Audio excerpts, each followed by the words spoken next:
లోక్సభ 18వ ఎన్నికల్లో ఫాసిస్ట్ భారతీయ జనతా పార్టీని ఓడించాలని చెప్పి సిపిఐఎంఎల్ న్యూ డెమోక్రసీ కేంద్ర కమిటీ పిలుపునిచ్చింది. ఆ కేంద్ర కమిటీ పిలుపును అనుసరించి ఇవాళ పెద్దపల్లి జిల్లా పెద్దంపేట అంతర్గం మండలంలో ఉన్నటువంటి పెద్దంపేటలో జనరల్ పార్టీ సమావేశాన్ని నిర్వహించుకుంటున్నాం. ఇవాళ ఏదైతే మోడీ ప్రభుత్వం గత 10 ఏళ్ల కాలంలో అధికారంలో ఉండి మనువాద వెనకటి రాచరిక వ్యవస్థ పరిపాలన తీసుకురావడానికి, ఇవాళ చట్టబద్ధంగా పనిచేయడానికి ఇవాళ ప్రభుత్వంలో గెలిచి శాసనం ద్వారా శాసన వ్యవస్థలన్నీ తమ గుప్పిట్లో పెట్టుకోవడానికి కోరుకుంటున్నాడు. ఇప్పుడు మళ్ళీ ఎన్నికల్లో గెలిచినట్టయితే మొత్తం ఈ రాజ్యాంగాన్ని మారుస్తాంటున్నారు, రిజర్వేషన్లు తీసేస్తామంటున్నారు. ఇప్పటికే దేశంలో ఉన్నటువంటి ప్రభుత్వ రంగ పరిశ్రమలన్నీ కూడా బడా కార్పొరేట్ సంస్థలకు ధనదత్తం చేశారు. అదేవిధంగా పెరుగుతున్నటువంటి ధరలలో ఆపలేకపోయారు. గ్యాస్ సిలిండర్ ధర కానీ, పెట్రోల్ ధర కానీ, డీజిల్ ధరలు కానీ ఆకాశాన్ని అందుతున్నాయి. అదేవిధంగా సంవత్సరానికి 2 కోట్ల ఉద్యోగ అవకాశాలు కల్పిస్తా ఉన్నాడు. అది మొత్తాలేదు.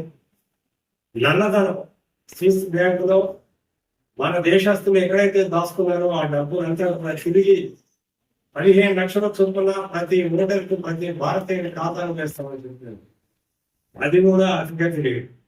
ఒకవైపున ప్రజలకు ఇచ్చినటువంటి వాగ్దానాన్ని పంపు చేసేందుకు ప్రజా వ్యతిరేకమైనటువంటి అనేక చర్యలు వినాయన చేసే దిశగా చేయడం కాశ్మీర్లో ఇవాళ ఒక ప్రజాస్వామ్యమైనటువంటి రాక్షసటువంటి విధానాన్ని తీసుకొచ్చేది.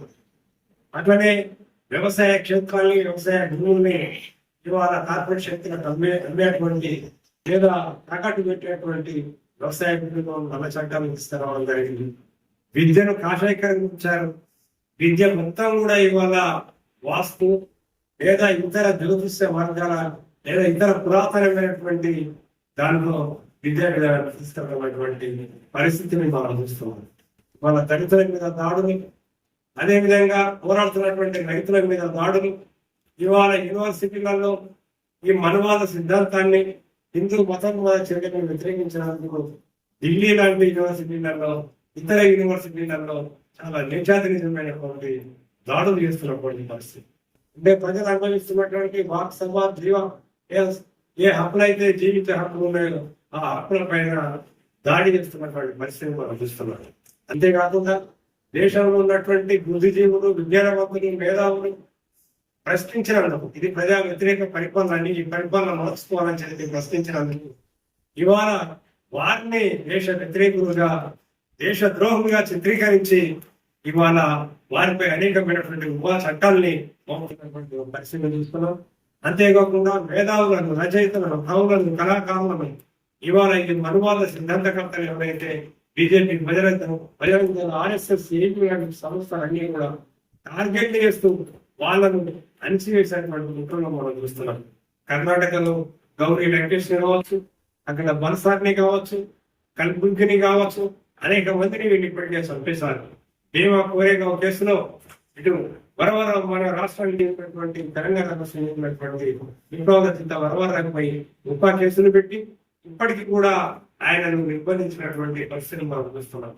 ఇట్లా ప్రశ్నించినటువంటి వాళ్ళను వాళ్ళ ఆరంభ నక్సలైట్గా లేదా దేశ ద్రోహులుగా చిత్రీకరిస్తూ అణచివేసినటువంటి ఒక ప్రమాదాన్ని ఇలా బీజేపీ ప్రభుత్వం తీసుకొస్తుంది. దీన్నే మనం పాసిగా పడుతున్నాం. ఈ పాసితాన్ని ఓడించాలంటే 18వ లోక్సభ ఎన్నికలలో మనం సరైనటువంటి తీర్పు, సరైనటువంటి ఆలోచన చేయాలి. ఓటు చాలా విలువైంది.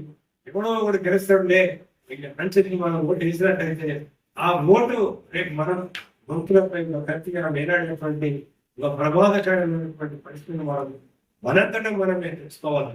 ఇవాళ అక్కడ భారత్ పేరిట ఇవాళ మొత్తం హిందూ సమాజాన్ని మార్చి ఏ హిందూయిజం పేరు మీద ఆ హిందువులే లేకుండా చేసేటటువంటి కుట్ర ఇవాళ ఈ డాక్టర్ శ్యామ్ ముఖర్జీ అలాంటి సిద్ధాంతకర్త చెప్పినటువంటి అకాంత పాలన సిద్ధాంతాన్ని మన భారతీయ జనతా పార్టీ అక్షరాలు అమలు చేయడానికి పూనుకుంది.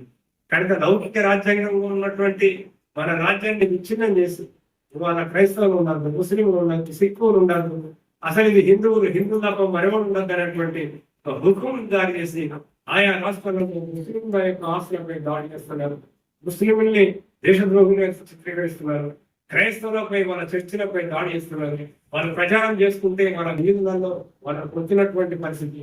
మణిపూర్ రాష్ట్రంలో ఆదివాసీ క్రైస్తవులపై ఒక రాక్షస క్రీడ గత 2 సంవత్సరాల నుంచి కొనసాగుతున్న పరిస్థితి మనం చేస్తున్నాం. మన దేశంలో చూసినట్టయితే వాళ్ళు మాట్లాడేటువంటి వాళ్ళు, పత్రికలు, ప్రజాస్వామిక వాళ్ళు, రాజకీయ పార్టీలు, ప్రతిపక్షాలు ప్రతి ఒక్కరు కూడా బీజేపీ కత్తికి బలయ్యేటువంటి ఒక పరిస్థితి వచ్చింది. కనుక ఈ పరిస్థితి రేపు మనం నిర్వహించాలంటే, ఎదుర్కోవాలంటే మనకు ఉన్నటువంటి ఆయన ఓటు మాత్రమే. అది మన పదవులో తిరిగిన ఒక అవకాశం వస్తుంది. కనుక ఈ లోక్సభ ఎన్నికల్లో మాకు 400 సీట్లు ఇవ్వని మనం అడుగుతున్నారు.